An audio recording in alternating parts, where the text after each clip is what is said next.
सोचो दोस्तों, अगर कल से इंडिया, चाइना, रशिया एक दूसरे से ट्रेड करें और डॉलर का यूज ही ना करें, मतलब ना यूएसडी, ना स्विफ्ट, ना वेस्टर्न कंट्रोल, और सिर्फ एक सिस्टम हो जहां आप इंडिया से ब्राजील पैसा भेजो और वो इंस्टेंट ट्रांसफर हो जाए, एकदम यूपीआई की तरह, बट ग्लोबल लेवल पर। तो दोस्तों यही है ब्रिक्स पे। लेकिन दोस्तों सवाल ये है, क्या ये सच में डॉलर को चैलेंज करेगा?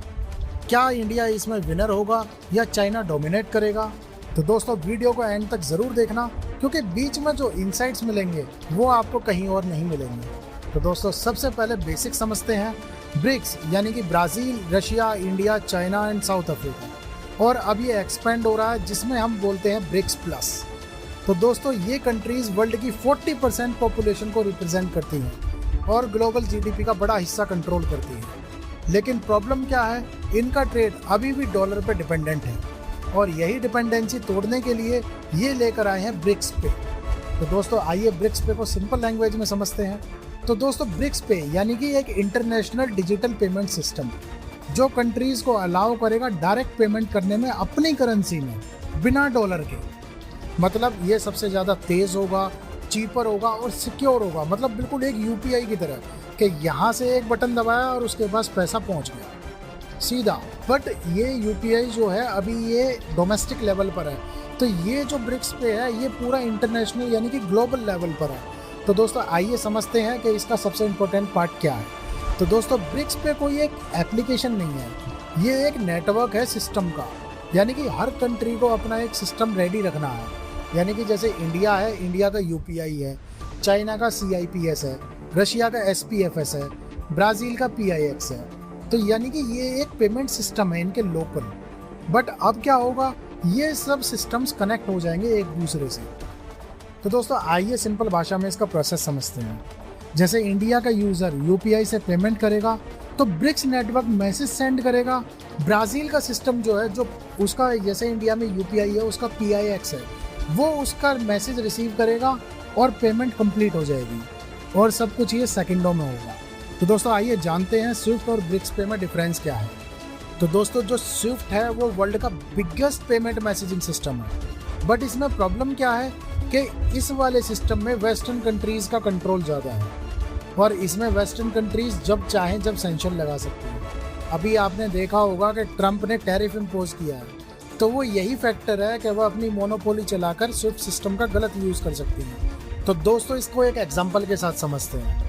तो दोस्तों जब रशिया और यूक्रेन की वॉर स्टार्ट हुई थी, तो अमेरिका और वेस्टर्न कंट्रीज़ ने रशिया को स्विफ्ट से बैन कर दिया था। इसलिए ब्रिक्स कंट्रीज़ ने जब सोचा कि अपना एक पेमेंट सिस्टम बनाना ही पड़ेगा। तो दोस्तों आइए इनका कंपैरिजन करते हैं। तो दोस्तों जो स्विफ्ट है ना, वो सेंट्रलाइज्ड है, डॉलर डोमिनेटेड है, पॉलिटिकल कंट्रोल्ड है। बट जो ब्रिक्स पे रहेगा ना, वो डिसेंट्रलाइज होगा, मल्टी करेंसीज होंगी उसमें, और एक इंडिपेंडेंट सिस्टम होगा। तो दोस्तों इसका कंक्लूजन यही है कि ब्रिक्स पे जो है वो स्विफ्ट का अल्टरनेटिव है, रिप्लेसमेंट नहीं। तो दोस्तों आइए जानते हैं इसका लॉन्च कब होगा। तो दोस्तों इसका जो एक शुरुआती आइडिया आया था ना, वो 2018 में आया था, और इसका जो प्रोटोटाइप डेमो था वो 2024 में तैयार किया गया था, और इसे 2024 के समिट में पुश किया गया था। अब इसका जो एक्सपेक्टेड रोल आउट है वो बताया जाता है अराउंड 2026, यानी कि जो अभी चल रहा है, यानी कि जो इंडिया में अब सबमिट होने वाला है इसका ब्रिक्स का, उसी में इसे अनाउंस किया जाएगा। लेकिन अभी ये फुल्ली लॉन्च नहीं हुआ है, क्योंकि ये पायलट स्टेज में है। पायलट स्टेज यानी कि इन डेवलपमेंट और अर्ली ऑपरेशनल स्टेज में। तो दोस्तों ब्रिक्स पे का मेन गोल क्या है? तो दोस्तों ब्रिक्स पे का जो मेन गोल है वो है डॉलर डिपेंडेंसी को कम करना, स्विफ्ट का अल्टरनेटिव बनाना, ट्रेड को इजी करना, फाइनेंशियल इंडिपेंडेंस, ट्रांजैक्शन कॉस्ट को रिड्यूस करना। तो दोस्तों एक लाइन में अगर हम समझे तो de dollarization plus multipolar world. तो दोस्तों आइए जानते हैं इसके फ़ायदे क्या क्या होंगे।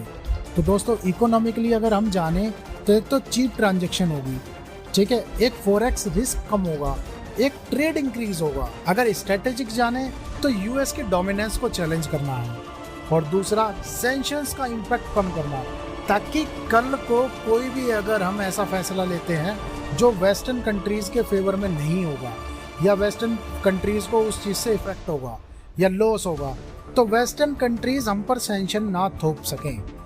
तो एक इससे बचना भी सबसे बड़ा एक इसका स्ट्रेटेजिक मूव है। तो अगर टेक्नोलॉजिकली बात करें तो एक तो फास्ट होगा, सिक्योर होगा और एक डिसेंट्रलाइज होगा। तो दोस्तों इंडिया के लिए इसमें क्या बेनिफिट है? एक तो यूपीआई ग्लोबल बनेगा, रुपया स्ट्रॉन्ग होगा और ट्रेड भी बहुत ईजी होगा, जैसे मैंने अभी पहले वीडियो में बताया। तो दोस्तों इंडिया के लिए ये गेम चेंजर भी साबित हो सकता है। तो दोस्तों सब कुछ परफेक्ट नहीं है, इसमें कुछ मेजर इश्यूज भी हैं।